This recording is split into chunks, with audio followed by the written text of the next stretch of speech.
Good morning students. सुबह सुबह का टाइम है, सिर्फ आपके लिए हमारी टीम रात 4 बजे से जग रही है ताकि पेपर में जाने से पहले आप सारे फॉर्मूले स्टार्ट कर ले। तो भैया टाइम को वेस्ट नहीं करते और फॉर्मूले को शुरू करते हैं। तो भैया क्वाड्रेटिक इक्वेशन के बारे में डिस्कशन कर लिया था, सही बात है कि नहीं? आइए देखते हैं एपी के बारे में। आज सुबह जब पेपर होगा तो हो सकता है एक क्वेश्चन इससे आ जाए।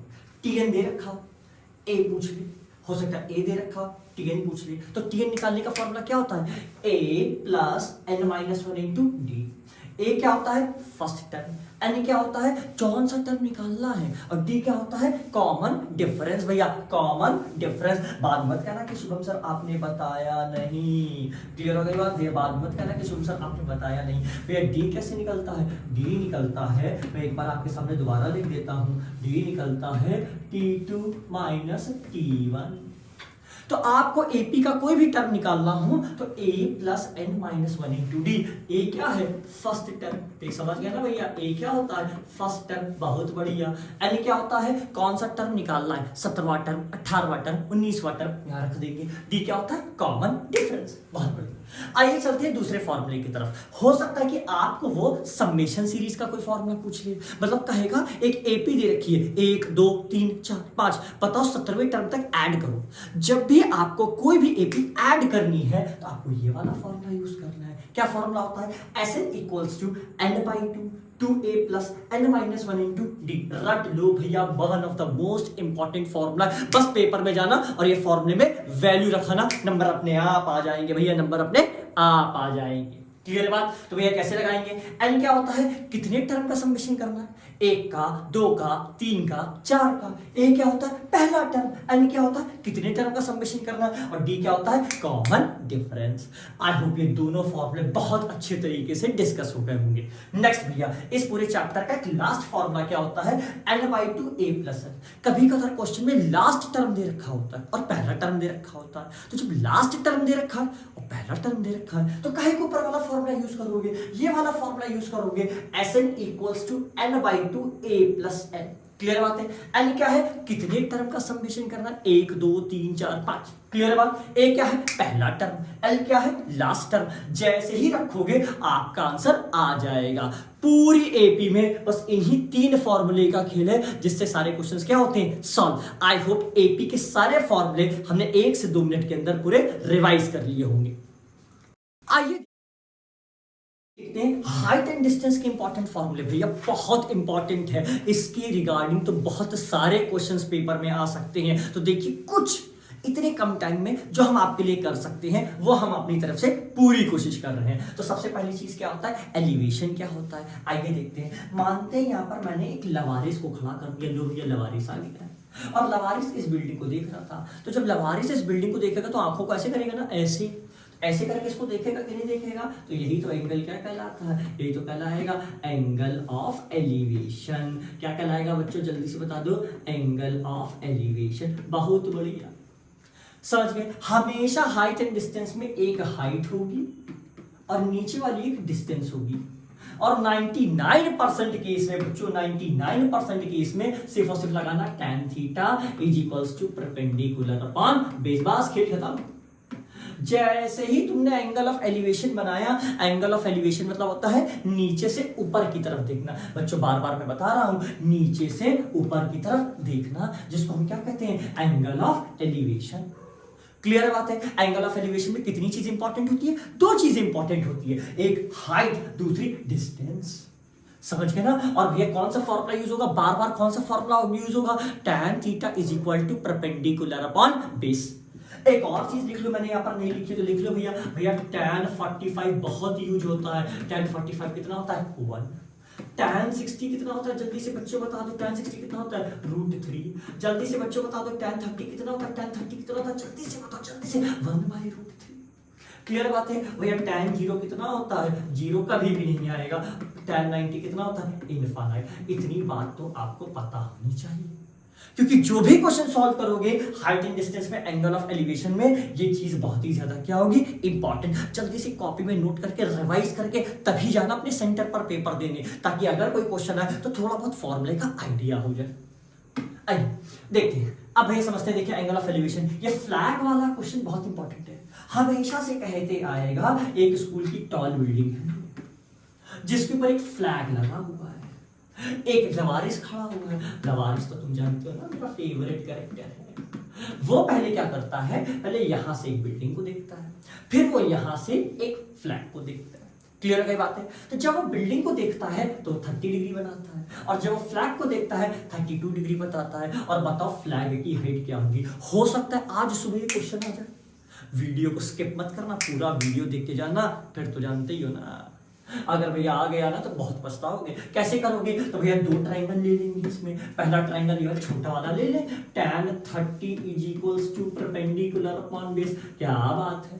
फिर दूसरा वाला ट्राइंगल ले लें, tan 32 is equals to perpendicular upon base, खेल खत्म हो गया। दो इक्वेशन बनेंगी, दो इक्वेशंस, और दोनों इक्वेशन को जैसे ही सॉल्व करोगे आप अपने आंसर तक पहुंच जाओगे। हाइट एंड डिस्टेंस में मेनली यही होता है। क्लियर बात है? अब एक और चीज जान लेते हैं हाइट एंड डिस्टेंस के बारे में, जो कि बहुत ही ज्यादा इंपॉर्टेंट होता है। आइए भैया, एंगल ऑफ डिप्रेशन क्या होता है? जब हम किसी हाइट से नीचे की तरफ देखते हैं, ध्यान देना, जब हम किसी हाइट से नीचे की तरफ देखते हैं तो उसको कहते हैं एंगल ऑफ डिप्रेशन। एक होता है एंगल ऑफ एलिवेशन और एंगल ऑफ डिप्रेशन। क्लियर हो गया बात है? तो जब हम किसी हाइट से नीचे की तरफ देखते हैं तो कहलाता है एंगल ऑफ डिप्रेशन। क्लियर हो गई बात है? अगर ये थीटा है तो बच्चों ये भी तो थीटा हो जाएगा। क्यों सर? भैया ये लाइन पैरेलल, ये लाइन पैरेलल, ये हो गई ट्रांसवर्सल, अल्टरनेट इंटीरियर एंगल। मतलब जब भी एंगल ऑफ डिप्रेशन दे रखा होगा आपको उसको एंगल ऑफ एलिवेशन में कन्वर्ट करना पड़ेगा। कैसे कन्वर्ट करोगे? आइए सर, आइए मतलब अल्टरनेट इंटीरियर एंगल, समझ गए? अगर ये थीटा होगा तो भैया ये भी थीटा होगा।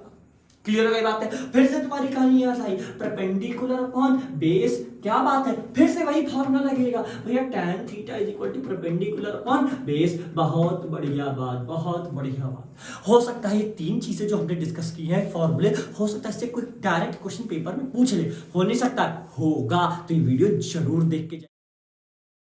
आइए देखते हैं सरफेस एरिया एंड वॉल्यूम। बिल्कुल टाइम मत वेस्ट कीजिए, बिल्कुल मेहनत कीजिए। हम मेहनत कर रहे हैं, आप भी मेहनत कीजिए, सारी चीजों को देख के जाइए। भैया पहला है क्यूबॉइड, फिर होता है क्यूब, फिर होता है राइट सर्कुलर सिलेंडर, फिर होता है राइट सर्कुलर कोन, फिर होता है स्फीयर, और फिर होता है हेमिस्फीयर। एक जगह पे सारे फॉर्मूले। आइए देखते हैं क्यूबॉइड का वॉल्यूम क्या होता है? Length into breadth into height. समझ गए? क्यूबॉइड का लेटरल सरफेस एरिया क्या होता है? Shubham sir, lateral surface area का मतलब क्या होता है? The area of four wall.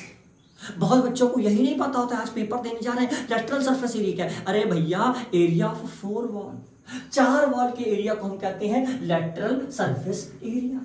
Total surface area क्या होता है? जल्दी से बता दो। The area of four wall plus upper surface and lower surface. सही बात है सर, एक बार बना के दिखा देते तो मजा आ जाती। अरे इधर देख ले भैया, इधर देख ले, ये जो होती है ना क्यूबॉइड, ये वाला पहला वाला सरफेस, इसके पीछे वाला सरफेस, बगल वाला सरफेस और ये वाला सरफेस। समझ गए? ये कहलाता है एरिया ऑफ फोर वॉल, जिसका फॉर्मूला होता है 2HL प्लस बी। रट लो भैया, 2HL plus b. H is the height, L is the length, B is the breadth. समझ गए? और जब हमें टोटल सरफेस एरिया निकालना है तो ऊपर वाला और नीचे वाला दोनों को ऐड करना पड़ेगा। इसलिए फॉर्मूला गया 2LH plus BH plus LB। Note कर ले भैया, that is one of the most important formula. आइए फिर टाइम नहीं वेस्ट करते, बहुत कम टाइम बचा है। आइए क्यूब की तरफ चलते हैं। क्यूब का वॉल्यूम क्या होता है? ए क्यूब। क्यूब का लेटरल सरफेस एरिया क्या होता है? 4a square. समझ गए? क्यों 4a स्क्वायर? चार ही वॉल तो लेनी है, पूरी वॉलें थोड़ी लेनी है। और टोटल सरफेस एरिया में कितनी वॉलें लेंगे? 6। सर 6 वॉल कैसी होगी? 4 ये वाली वॉल होगी अगल बगल वाली, और 2 वॉल कौन सी होगी? ऊपर और नीचे। उसको वॉल नहीं कहते हैं, एक को सीलिंग कहते हैं और एक को फ्लोर कहते हैं। समझ गए? तो 4 वॉल, एक सीलिंग, एक फ्लोर, तो टोटल सरफेस कितनी होगी? 6, इसलिए हो गया 6a स्क्वायर। आइए चलते हैं राइट सर्कुलर सिलेंडर पर। फॉर्मूला रख लीजिएगा, हो सकता है डायरेक्ट क्वेश्चन को आ जाए। भैया सिलेंडर के लिए वॉल्यूम क्या होता है? Pi r square H. क्या होता है भैया जल्दी से बताइए? पाई आर स्क्वायर एच। समझ गए कि नहीं? बहुत बढ़िया। लेटरल सरफेस एरिया क्या होता है? 2 पाई आर एच। आर क्या है? रेडियस, एच क्या है? हाइट।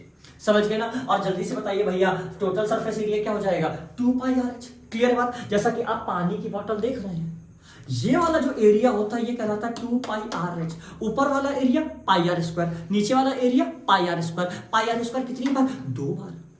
तो ये हो गया 2 पाई आर एच, ये हो गया पाई आर स्क्वायर, ये हो गया पाई आर स्क्वायर, तो बन गया 2 pi r h plus 2 pi r square.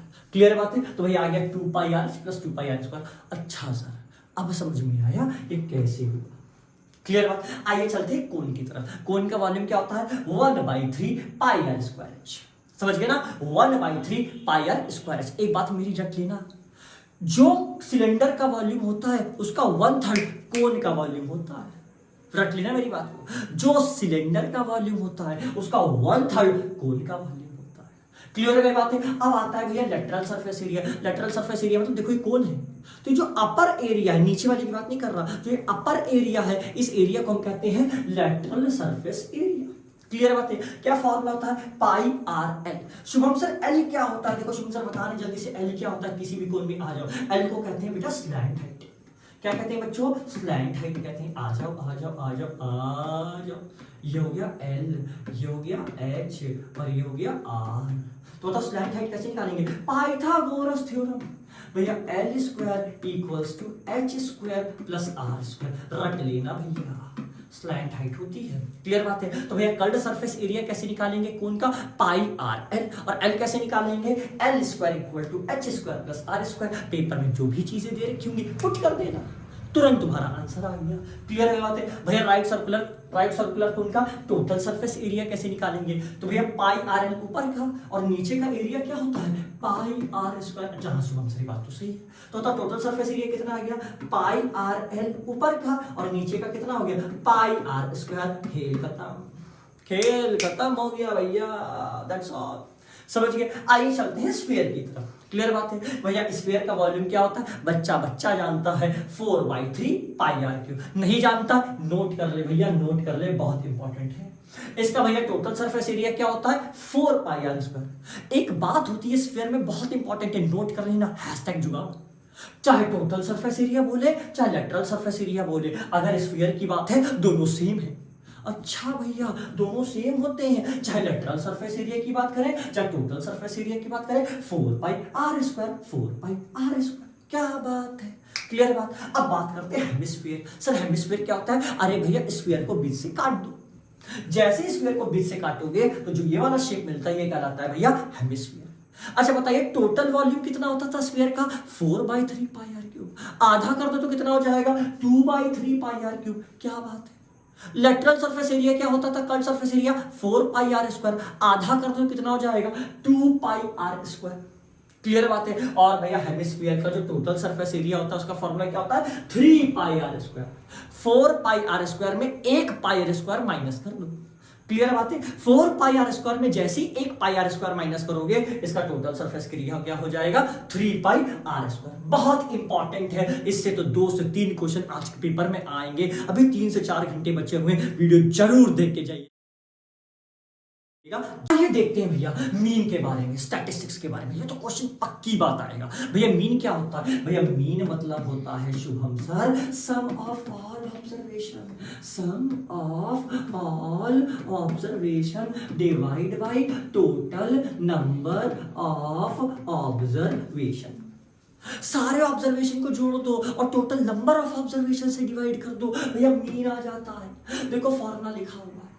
Sir अगर फ्रीक्वेंसी दे रखी होगी तो क्या करोगे? तो पहले फ्रीक्वेंसी को xi से मल्टीप्लाई करोगे। xi क्या होगा? सर वो नंबर, जैसे फॉर एग्जांपल के तौर पर मैंने तुम्हारे सामने क्वेश्चन लाया। देखिए भैया बहुत इंपॉर्टेंट है। एग्जांपल के तौर पे देखिए, मैंने कहा भैया एक लाइन है, xi है नंबर 1 2 3 4 और fi क्या है? इसकी फ्रीक्वेंसी। 1 कितनी बार आता है? 2 बार। 2 कितनी बार आता है? 3 बार। 3 कितनी बार आता है? 4 बार। 4 कितनी बार आता है? 5 बार। ये हो गई फ्रीक्वेंसी। तो जब भी आपको मीन निकालना है तो पहले xi fi निकालेंगे और फिर किससे डिवाइड कर देंगे? Summation of fi। सारी fi को जोड़ दो। सारे fi कैसे जोड़ेंगे? 3 + 2 5, 5 + 4 9, 9 + 5 14। अच्छा सर अब समझ में आया मीन कैसे निकलता है। xi divide by summation of fi। Clear बात है? भैया मीन का one of the most important फॉर्मूले में से एक है, मीन का one of the most important फॉर्मूले है। क्लियर बात है। आप समझते हैं एज्यूम मीन मेथड और शॉर्टकट मेथड। अब सर एज्यूम मीन मेथड कैसे करेंगे, शॉर्टकट मेथड कैसे किया जाएगा, आइए देखते हैं। क्लियर बात है, हम पहले से ही एक मीन को एज्यूम कर लेंगे। फॉर एग्जांपल हमने इसको एज्यूम कर लिया कि ये हमारा मीन है, समझ गए। इसको हमने क्या मान लिया, ए। क्लियर बात है। प्लस क्या करेंगे फिर जल्दी बताओ, summation of f i d I, summation of f I. Sir D I क्या होता है भैया, एक्स आई माइनस ए। रट ले मेरी बात, बहुत काम आएगा। ए क्या है जल्दी से बता दो, 3। इनमें से किसी भी एक नंबर को ए मान लो, समझ गए, और एक्स आई माइनस ए निकाल लो। क्लियर हो गई बात है। अब भैया फिर फॉर्मूला लगा दो, A plus summation of f i d i upon summation of f i. बहुत बढ़िया भैया, बहुत बढ़िया। फिर आती है स्टेप डेविएशन मेथड पर। सर स्टेप डेविएशन मेथड क्या होता है, ये भी बहुत बढ़िया चीज है। अगर क्लास इंटरवल दे रखी है, अभी देखिए मैंने यहाँ पर क्लास इंटरवल नहीं दे रखी है। अब सर ये क्लास इंटरवल क्या होता है, आइए इसको भी डिस्कस कर लेते हैं, कोई दिक्कत की बात नहीं। पहले सब रब तो करते भैया, तभी तो मजा आएगी, वरना गंदा नहीं हो जाएगा। क्या बात है, आइए आइए आइए, समझ गए। ये हो गया 0 से 10, ये हो गया 10 से 20, ये हो गया 20 से 30, ये हो गया 30 से 40। समझ गए, कोई दिक्कत की बात नहीं। बताओ एक्स आई कितना हो जाएगा भैया, एक्स आई कैसे निकालेंगे, इसका half. 10 plus 0 divide by 2 5, 20 plus 10 divide by 2 15, 30 plus 20 divide by 2 25, 40 plus 30 divide by 2 जल्दी से बताइए 35। क्लियर बात है भैया, इनकी मीन वैल्यू निकालनी होती है, एक्स आई निकाला है, और एफ आई क्या होता है, ये कितनी बार आ रहे हैं, 1 2 3 4। समझ गए, इनमें से किसी को भी एज्यूम मीन मान लो। सर एज्यूम मीन किसको माना जाता है, बीच वाली वैल्यू को। तो या तो 2 को मान लो या तो 3 को। सर यहाँ तो कोई भी बीच की वैल्यू नहीं, अरे कह तो रहा हूं, या तो 2 को मान लो या 3 को मान लो। क्लियर बात है, इसको मान लिया ए। क्लियर हो बात है, तो भैया क्या फॉर्मूला होगा, ए प्लस फिर F i d I. Shubham sir D I कैसे निकाला जाता है, डी आई निकाला जाता है एक्स आई माइनस ए। क्या बात है, समझ गए। सर यहाँ डी आई नहीं निकालेंगे, यहाँ पर बच्चे क्या निकालेंगे, यू आई निकालेंगे। क्या निकालेंगे बच्चे, यू आई। सर यू आई कैसे निकाला जाएगा, x I minus A divide by H. H क्या होता है, हाइट। इसकी हाइट कितनी है, 10। जैसे ही फॉर्मूले में रखेंगे यू आई आ जाएगा, और फॉर्मूला आ जाएगा A plus summation of f i u i upon summation of f i into h. I hope यहां तक सारी चीजें क्लियर हो गई होगी। बताने के लिए मुझे मीडियम भी बताना चाहिए, पर बताने के लिए मोड भी बताना चाहिए, पर क्या इंपॉर्टेंट है वो मैंने आपसे आज की क्लास में डिस्कस किया है। Best of lux, thank you. जाइए पेपर बहुत अच्छे तरीके से करके आइए, नॉलेज जहां से मिले वहां